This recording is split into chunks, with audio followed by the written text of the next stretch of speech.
പിതാവിൻ്റെയും പുത്രൻ്റെയും പരിശുദ്ധാത്മാവിൻ്റെയും നാമത്തിലാകും. പ്രിയപ്പെട്ട സഹോദരങ്ങളെ, നല്ല പ്രഭാതത്തെയും നല്ല ദിവസത്തെയും ഓർത്ത് നല്ല ദൈവത്തിന് നമുക്ക് നന്ദി പറയാം. ഈ ദിവസം ഒരു പ്രത്യേക കാര്യം പറയാനാണ് ഇപ്പോൾ ഈ മെസ്സേജ് ഇടുന്നത്. എറണാകുളം അങ്കമാലി അതിരൂപതയിൽ 12 വൈദികർക്ക് മാത്രമേ കുമ്പസാരിപ്പിക്കാനുള്ള അനുവാദം ഇപ്പോഴുള്ളൂ. കാരണം അതിനുള്ള അധികാരപത്രം ബിഷപ്പിൽ നിന്ന് കിട്ടണം.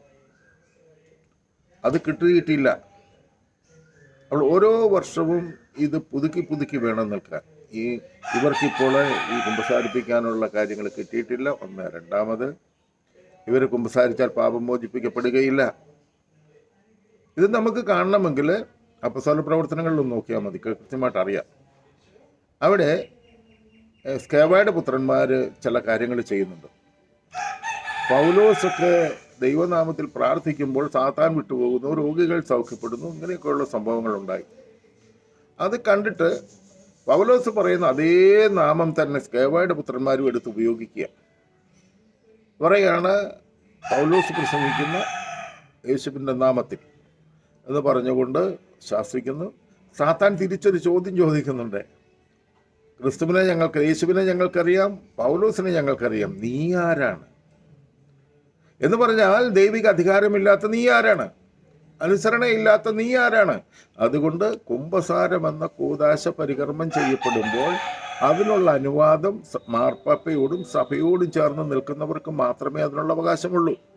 ഈ പാവപ്പെട്ട വിശ്വാസിയെ പറ്റിച്ച് കുറെ പേരെ കൂടെ നിർത്തിക്കൊണ്ട് ഈ തിന്മ ചെയ്യുന്ന പുരോഹിത, നിനക്ക് നിത്യനരകമല്ലാതെ മറ്റൊന്നും കിട്ടില്ല. നീ ഇനി എന്തെല്ലാം പറഞ്ഞാലും അത് തന്നെ. കാരണം ആത്മാക്കളെ നരകത്തിൽ പോകാതെ സ്വർഗത്തിലേക്ക് കൊണ്ടുപോകാൻ വേണ്ടി നിന്നെ അയച്ചിട്ട് അതിനുള്ള അധികാരം തന്നിട്ട് അധികാരം വിവേകമില്ലാതെ, സ്നേഹമില്ലാതെ, അനുസരണയില്ലാതെ നീ ഉപയോഗിച്ച് അപകടത്തിലേക്ക് നീയും പോകുന്ന നിന്നോടൊപ്പം ഒരു കൂട്ടം ജനം.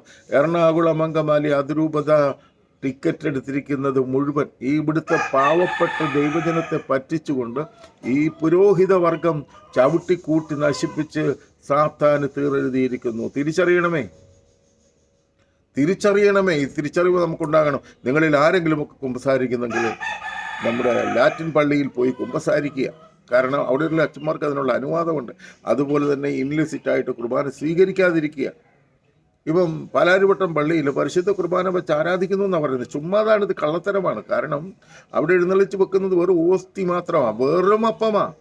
കാരണം ഇൻലിസിറ്റ് കുർബാനയിൽ അർപ്പിക്കപ്പെടുന്ന കാഴ്ചവസ്തുക്കൾക്ക് മാറ്റമൊന്നും വരുന്നില്ല, ക്രിസ്തുവിൻ്റെ സ്നേഹം വരുന്നില്ല.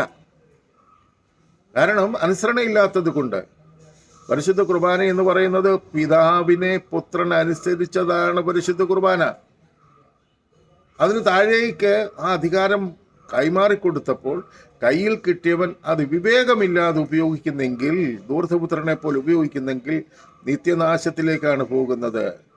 അനുദപിക്കുവാനും തിരിച്ചു വരുവാനും രമ്യപ്പെടുവാനും ഒരുപാട് സാധ്യതകളെ തള്ളിക്കളഞ്ഞുകൊണ്ട് ചാത്താലും വിടില്ല, ഞങ്ങൾ ഇത് തന്നെ ചെയ്യത്തുള്ളൂ എന്ന് പറയുന്ന ഈ തിന്മയുടെ ആധിപത്യത്തിലായിരിക്കുന്ന ഒരു പുരോഹിതനും അർപ്പിക്കുന്ന ബലിയോ പരികർമ്മം ചെയ്യുന്ന കൂദാശകളോ വാലിഡായിരിക്കുകയില്ല. ഇത് കത്തോലിക്ക സഭയുടെ പ്രബോധനം തന്നെയാണ് കേട്ടോ.